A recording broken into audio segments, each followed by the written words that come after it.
नमस्कार। बात 25वीं पे आपका स्वागत है।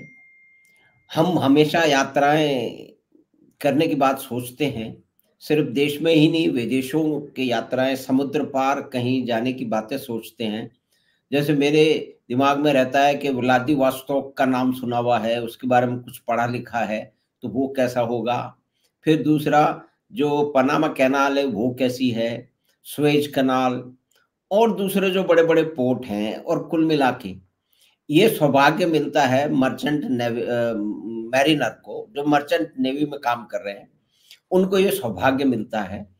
तो एक मित्र हैं, हमारे साथी भी ये सहपाठी रहे हैं इंजीनियरिंग में, पंजाब इंजीनियरिंग कॉलेज में, और बहुत ही अ, अच्छे मित्र हैं, इनसे अक्सर बातचीत होती रहती है, और बहुत अनुरोध करने के बाद में ये समय निकाल पाए हैं कि ये साझा करें कि कैसे उन्होंने मर्चेंट नेवी जॉइन की, क्या आरंभ हुआ, और एक कार्गो शिप पे लाइफ कैसी रहती है।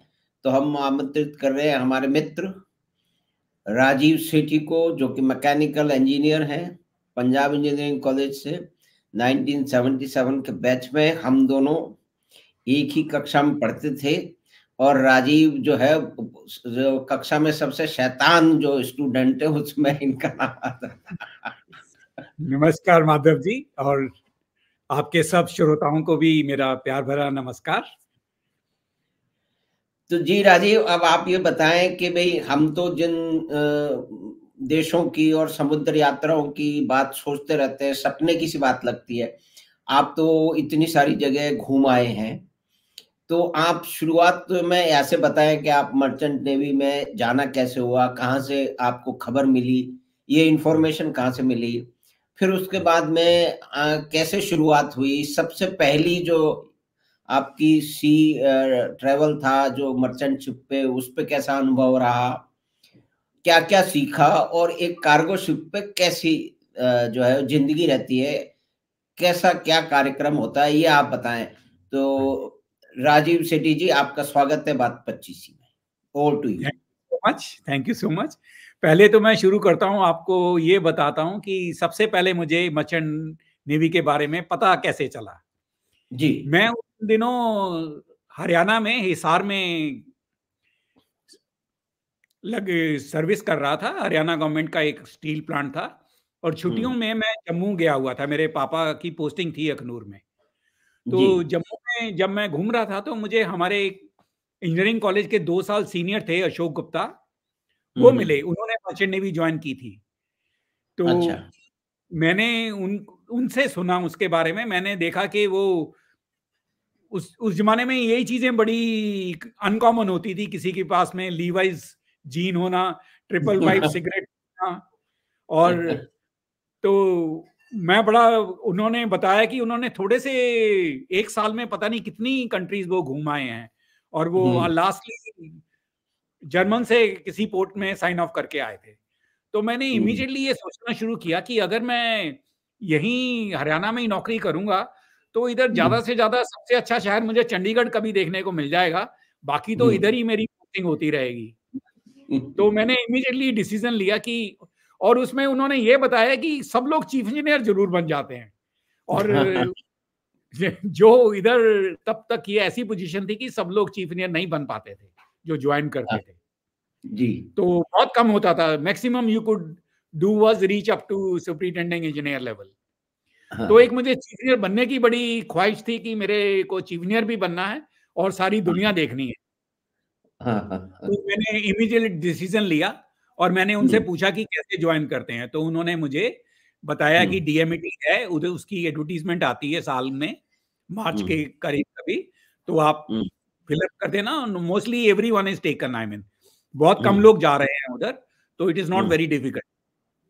तो जब मैं आया वापस, तो मैंने वो देखना शुरू कर दिया न्यूज़पेपर में, और जब आई मुझे एडवर्टीजमेंट मैंने देखी, तो मैंने इमीडिएटली अप्लाई कर दिया। और जब मेरी सिलेक्शन हो गई, तो मैं रिजाइन कर दिया मैंने। तो जैसे एक होता है हर एक मिडिल क्लास फैमिली में, कि एक शोर शॉर्ट जॉब को छोड़ने में बहुत ज्यादा मेंटल ब्लॉक होता है। और सरकारी सरकारी जॉब छोड़ने में, सरकारी जॉब में तब तो आप बिल्कुल ठीक भांप लिया आपने। और बिल्कुल मिडिल क्लास फैमिली में पूरी एक सभा सी बैठ गई कि ये क्या हाँ होने जा रहा है, मतलब। हाँ तो लेकिन finally they went along with me, और मैं डीएमईटी मैंने 1 साल की, और उसके बाद में मैं तब से शिपिंग में हूँ। And I will tell you, I have no regrets, I am very very happy. अब देखिए मेरा ये 43rd ईयर होगा अभी, 44th ईयर चल रहा है शिपिंग में, और कहीं भी इतना लंबा आपका नहीं हो सकता था। I am 67 68 running, and I joining A ship. थोड़े दिनों में मैं फ्लाई आउट करने वाला हूँ 21st को most likely. So I've been chief engineer for more than 30 years now. So I've had a very long innings and I've enjoyed it. I have no regrets and I'm very fortunate to have made this decision, I would say. Very good, very good. तो राजीव भाई, आप ये बताएं कि एक cargo ship में क्या duties होती हैं इंजीनियर्स की, चीफ इंजीनियर की क्या ड्यूटी होती है, और कुल मिला के वहाँ पे लाइफ कैसी होती है, और किस तरह की आपने कुछ यात्रा ऐसी की हो जो कि यादगार है, जिसके अंदर बहुत अच्छा लगा, और कुछ डेंजर्स भी होते हैं ऐसे जो जो है वो समुद्र की यात्राओं में जहाजों के साथ में, तो वो बताएं कि वो क्या करना पड़ता है आप लोगों को शिप पे। शिप पे देखिए मेनली तो ब्रॉडली स्पीकिंग 2 डिपार्टमेंट हैं, नेविगेशन और इंजीनियरिंग। जो इंजीनियर्स होते हैं वो लुक आफ्टर करते हैं running and maintenance of the machinery जी। और ऐसे नेविगेशन डिपार्टमेंट वाले वो कार्गो लोडिंग अनलोडिंग और नेविगेशन के लिए दे आर रिस्पॉन्सिबल। तो ड्यूटीज तो सबकी बहुत हार्ड है, मतलब at least the watch keeping system है वो है 4 on and 8 off. Everyone is doing like there 3 watches, 4 to 8, 8 to 12 and 12 to 4। अच्छा, तो ये वॉच कीपिंग करते हैं। In addition to that, after watch keeping they have to do certain amount of overtime also, about 2-3 hours overtime they have to put in every day। सब लोग करते हैं। तो आप देखिए कि most of the time after watch you will be very tired, in fact आप बहुत टायर्ड होते हैं वॉच में। आप बिल्कुल ना, नेविगेशन वाले भी ऊपर कोई ना कोई उनको काम चलता रहता है, करते रहते हैं वो। और same is true with the engine room. इतनी मशीनरी है, मशीनरी का रेगुलर राउंड्स लेते हैं, उनके पैरामीटर्स नोट करते हैं, कोई एबनॉर्मेलिटी हो वो देखना पड़ता है। तो वॉच की नॉर्मल रूटीन्स होती हैं जो वो करते हैं, तो बिजी होते हैं बिल्कुल। और तो राजीव ये सारे के सारे आपके जो है ना, ये डीजल पावर्ड इंजन ही होते हैं सारे के सारे इन शिप के? डीजल पावर्ड इंजन ही होते हैं? हाँ हाँ, होते, स्टीम के भी बहुत कम होते होंगे, और आजकल इलेक्ट्रिकल पावर भी आ गई है, पैसेंजर शिप्स में होती है। लेकिन ऐसा है उसके लिए, like I am not qualified to work on a steam engine. I do not have that licence. I have only licence for diesel engines. Diesel engine, ठीक है। हाँ, but there must be very very few, you know. अभी तो dual fuel वाले भी आ गए हैं, LNG और डीजल फ्यूल के, लेकिन ऐसे इंजन बहुत कम है, बहुत कम है। मोनली तो अच्छा, हाँ बोलिए। राजीव ये बताएं कि सबसे बड़ा जो कार्गो शिप है वो कितना बड़ा होता है, कितने लोग उसमें रहते हैं, कितने इंजीनियर्स होते हैं, और क्या रूटीन रहता है, मतलब देखिए स्टाफ सबसे बड़ा या एक मीडियम साइज शिप जो है? मीडियम साइज देखिए, अभी मैं एमएससी में, I am working with MSc. तो एमएससी सबसे जो दुनिया का सबसे बड़ा जहाज है वो एमएससी के पास ही है। वो 24,000 TEU कंटेनर शिप्स हैं, और अच्छा। उनमें ड्यूअल फ्यूल है यूज होता। तो आई do not have much details of those engines, but मेरे टाइम में मैंने भी 14,000 TEU कंटेनर वेसल्स में काम किया है। That time I was working with Musk, तो मैंने एबा मस्क में सेल किया है। वो 14,000 TEU होता था, और उस जमाने का वो सबसे बड़ा जहाज था। तो अच्छा। ये चेंज होता रहता है। अभी देखिए 24,000 TEU का भी आ गया है। TEU 20 फीट इक्विवेलेंट यूनिट, जो आप कंटेनर देखते हैं कभी ट्रक्स वगैरह कैरी करते हैं। जी जी, 20 फीट के कंटेनर। हाँ, तो आप देखिए उसमें वो 20 फुट के कंटेनर 24,000 कैरी कर हाँ, सकता वो है। 24,000 कंटेनर मतलब आपके शिप में हाँ, उसमें लोड किए जाते हैं।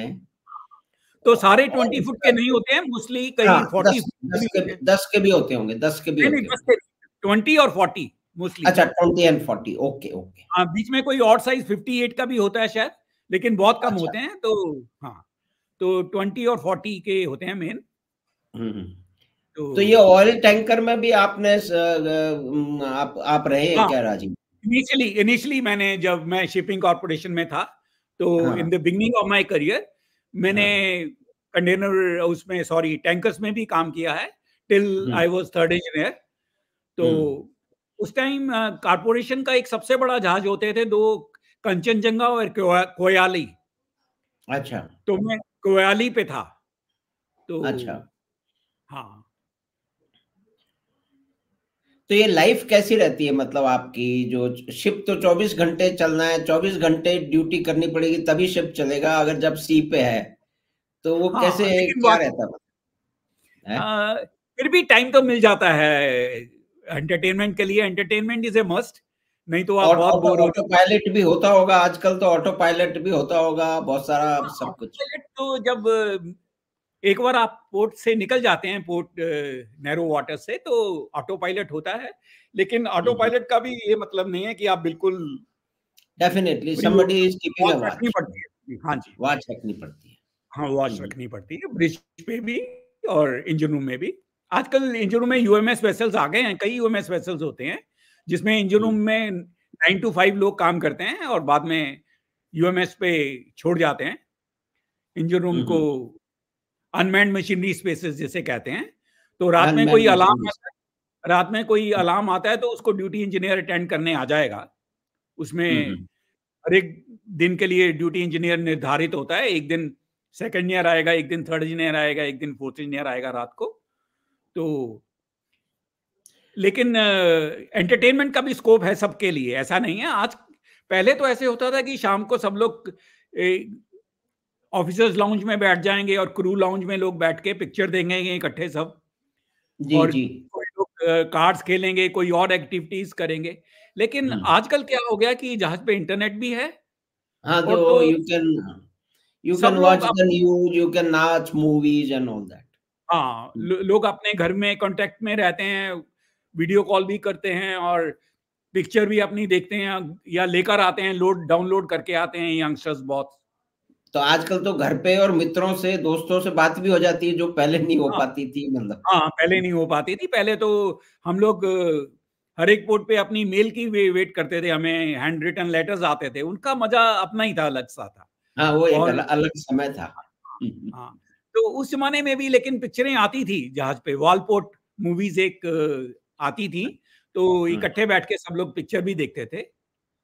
हुँ, हुँ, हुँ। उसमें 10-10 पिक्चर का कोई बॉक्स होता था या 20 पिक्चर का कोई बॉक्स होता था, तो हम पिक्चर देखते थे। तो एंटरटेनमेंट का तो कोई ना कोई साधन रहता ही था हमेशा से। तो राजीव ये बताएँ कि जैसे यहाँ तो ये शिप है तो इसमें तो मल्टीकल्चरल स्टाफ होगा, हाँ अलग-अलग जी, देशों के लोग होंगे, हाँ तो जी, हाँ उसमें जी। हिंदुस्तान के कितने लोग होते हैं? और किस तरह से आपस में बातचीत होती है? क्या कभी कोई टेंशन भी हो जाता है? खैर वो तो दोस्तों की बात है, जहाँ बंदे होंगे वहाँ कुछ न कुछ तो होगा। हाँ, तो हाँ। किस तरह के और मतलब कंपोज़िशन क्या रहता है मतलब देखिए ऐसा जनरली? है, जहाज हुँ, पे 2 या 3 भी होती हैं, नेशनैलिटीज़ होती हैं। तो हुँ, हुँ। ऑफ़िशियली तो कहते हैं कि official language of the vessel is English, वो सब जगह लिखा होता है। हाँ, इंग्लिश की तो लैंग्वेज हाँ। हाँ, इंग्लिश ही है। Working um, language on board the ship is English, um, ऐसा हुँ, रहता है। लेकिन um, many of our crew members um, they are not they might not be very good in English. तो when an Indian is talking to Indian officer is talking to an Indian crew, he might even talk to him in English. But otherwise सब लोगों को working language आती है English की। Um, um, um, I um. Mean they understand. इतने साल उन्होंने काम किया होता है, some time they have worked with you know Britishers और फॉरेन ऑफिसर्स के साथ में, तो they have the working language, आ जाती है उनको इतनी तो इंग्लिश। तो हुँ, हुँ। तो वर्किंग और इसमें राजीव राजीव हाँ, एक कोई ऐसी मेमोरेबल मेमोरेबल आपकी ऐसी जर्नी रही हो, कार्गो शिप पे या कि ऑयल टैंकर पे या किसी पोर्ट पे, जो जिसने आपको उसमें आपको बहुत आनंद आया, बहुत मजा आया, बहुत अच्छा लगा? और एक ऐसी घटना बताइए जहां आपके खतरों के सामने आप खड़े थे। तो ये दोनों बताइए, क्योंकि सी के ऊपर आप चले जाते हो तो फिर then you are the mercy of the sea also to a certain point. हाँ, तो तो वो पहले तो मैं दोनों आप बातें बताएं अगर आप।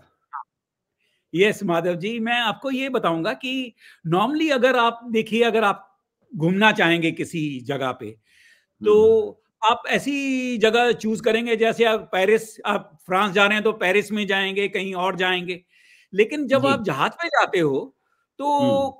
कई ऐसी जगह हैं जो आप चूज नहीं करोगे, आपने डेस्टिनेशन, आपकी टूरिस्ट डेस्टिनेशन नहीं आएंगी, लेकिन वो हम्म। देखने में बहुत इंटरेस्टिंग होती हैं। हम्म। आप देखिए, बहुत कम लोग हैं जो ऊपर जो नॉर्वे, स्वीडन, फिनलैंड, इन कंट्रीज में जाएंगे। जी। तो उधर जी।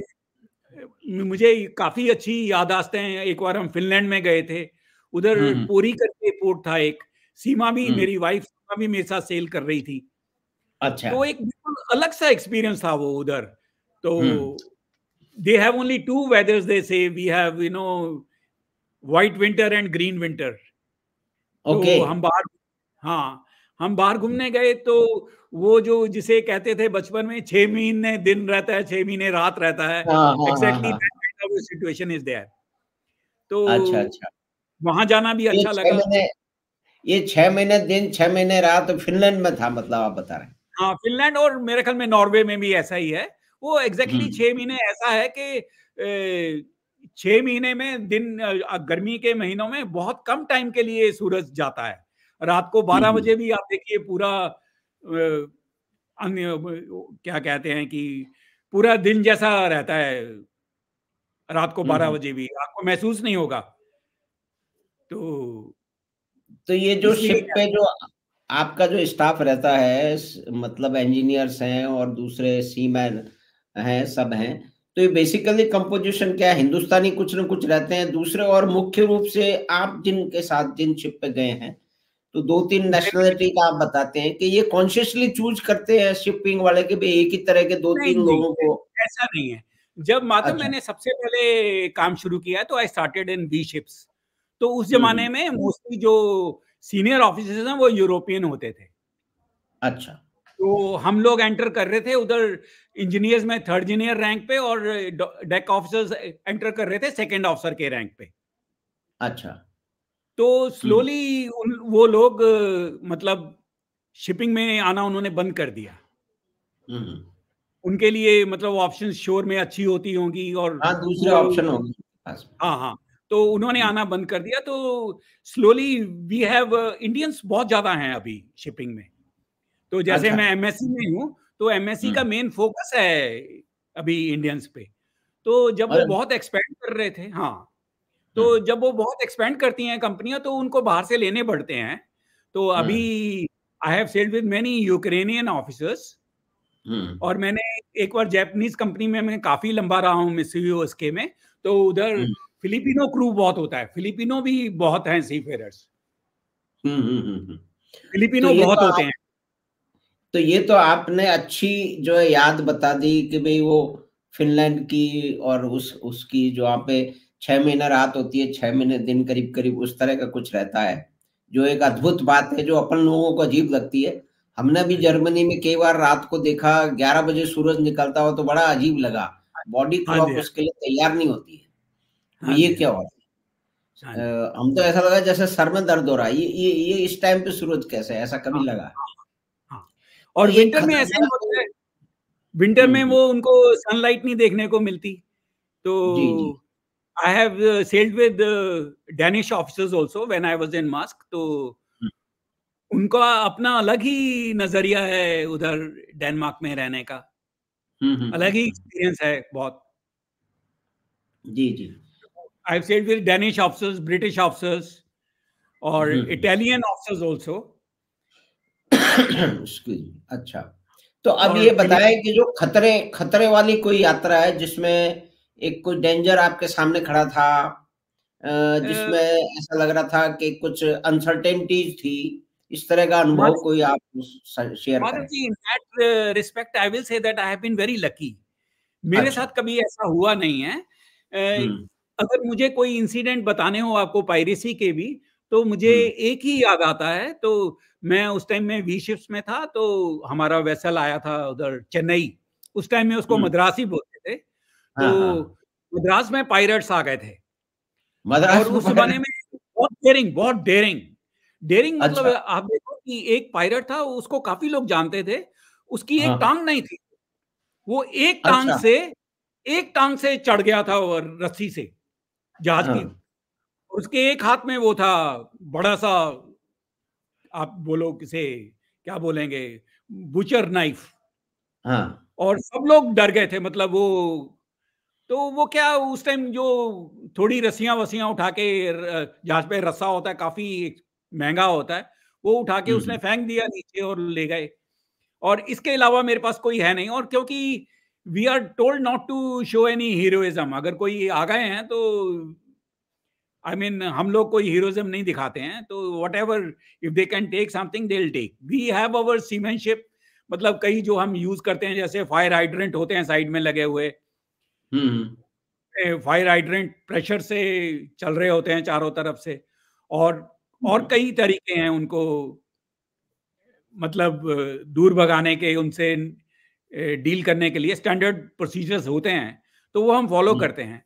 और दूसरा, एक बार हम न्यूयॉर्क जा रहे थे और न्यू ईयर वाला दिन था, न्यूयॉर्क की एंट्री पे सडनली जहाज रुका और मैं इंजन रूम में था, और जहाज को एक तरफ का लिस्ट हो गया 9 डिग्री इन नो टाइम। अच्छा, टिल्ट हो गया। हाँ। हो गया।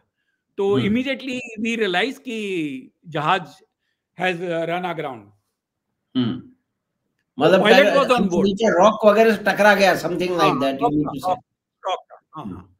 तो वो टाइम मैंने थोड़ा देखा है। इसलिए एक तो ये कि जहाज टिल्ट कर गया है, और दूसरे उसी टाइम जल्दी से coast guard boarded the ship, US coast guard, जो बहुत माने जाते हैं कि बहुत टफ होते हैं, बहुत मतलब पूछते हैं, क्वेश्चन पूछते हैं। लेकिन मेरा उनके साथ भी बहुत अच्छा एक्सपीरियंस था, मैं आपको बताऊं।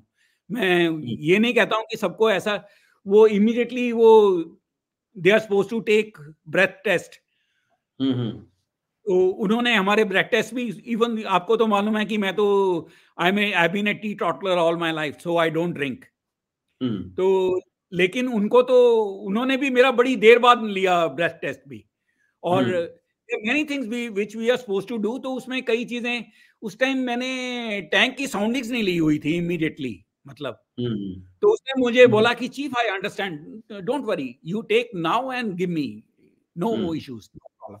आई mean he was very understanding. He was not kind of going by exactly by the book, as we are told they will go by the book, they'll ask you some nasty questions. I have only very good memories of that interaction with the US Coast Guard. Very good, very good. तो राजीव भाई, thank you very much कि आप जो है वो बात पच्चीसी पे आए, और मर्चेंट नेवी ज्वाइन करने की कहानी के साथ उसमें क्या क्या हुआ, क्या आपके बहुत ही अच्छे अनुभव हुए जिसमें आपको अच्छा लगा, और कुछ डेंजर भी हुए, और लकीली आप उस तरह के डेंजर में नहीं फंसे जहाँ पे कुछ सी पायरेट वगैरह जिनकी हम बात सुनते रहते हैं। तो थैंक यू वेरी मच। तो आपने ये बातें साझा की, आपसे फिर हम मिलेंगे और फिर हम जानना चाहेंगे कि आप कौन-कौन सी जगह गए, पोर्ट में, शहर में, और कौन से देशों की आपने यात्रा की, और वहाँ आपने क्या देखा जिसको आप हमारे साथ और दर्शकों के साथ साझा करने जाएँगे। तो thank you very much Rajiv Sethi भाई। Thank you so much thank Madhav you ji, very it was my pleasure. मुझे बहुत अच्छा लगा आपसे बातचीत अभी करके। Thank you. थोड़े दिनों बाद आपसे फिर मिलेंगे और आगे इस विषय में, क्योंकि ये बहुत ही मिस्टीरियस और बहुत ही रोमांटिक क्षेत्र है आपकी मर्चेंट नेवी का, जिसके बारे में कुछ नए बच्चे भी उसको जॉइन करने की सोचते रहते हैं। तो कभी उस बारे में भी आपसे बात करेंगे कि क्या-क्या आप गाइडेंस दे सकते हैं। तो right, thank thank you. You very much Rajiv भाई। Thank you very much. Thanks. Thank you. Thanks. तो हमने बातचीत की हमारे मित्र और मर्चेंट मैरिनर यानी मर्चेंट नेवी में करीब 40 से अधिक साल से काम कर रहे हैं। बड़े-बड़े शिप को उन्होंने उसके वो चीफ इंजीनियर रहे हैं, तो वो अपने अनुभव साझा कर रहे थे। तो हमें आशा है कि ये छोटी-सी बातचीत जो कि मर्चेंट नेवी के एक ऑफिसर के अनुभव पे थी, वो आपको पसंद आई होगी। तो आप चैनल बात 25 को सब्सक्राइब करें और लिंक अपने मित्रों और परिवार के साथ साझा करें। हम आपसे फिर मिलेंगे बात 25 की अगली बात में। धन्यवाद। नमस्कार।